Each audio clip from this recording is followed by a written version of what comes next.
大家好，是小秋。春天呢气候比较干燥，嗓子最近这几天呢不是很舒服。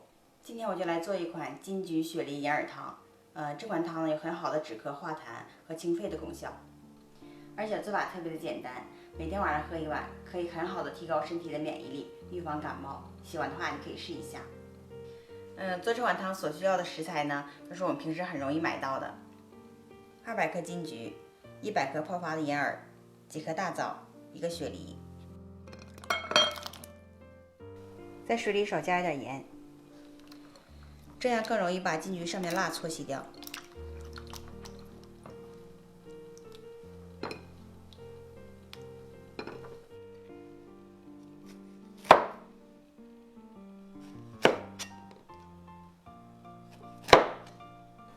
把金桔里面的籽儿去掉，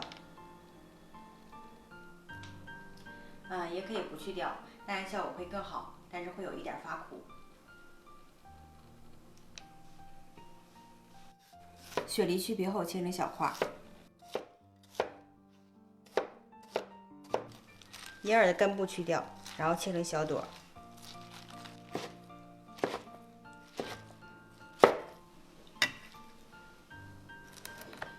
大枣去核，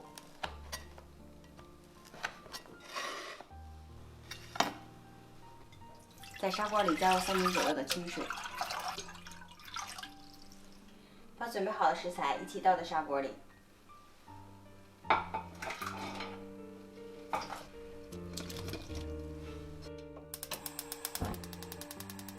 开锅之后改成小火，盖上盖子煲1个小时。时间到之后，根据个人口味加适量的冰糖，再熬10分钟就可以了。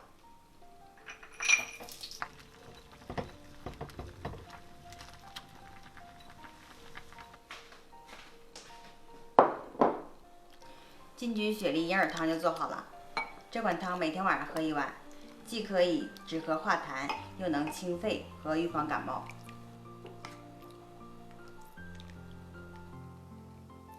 还可以美容眼哦，喜欢的话赶紧试试吧。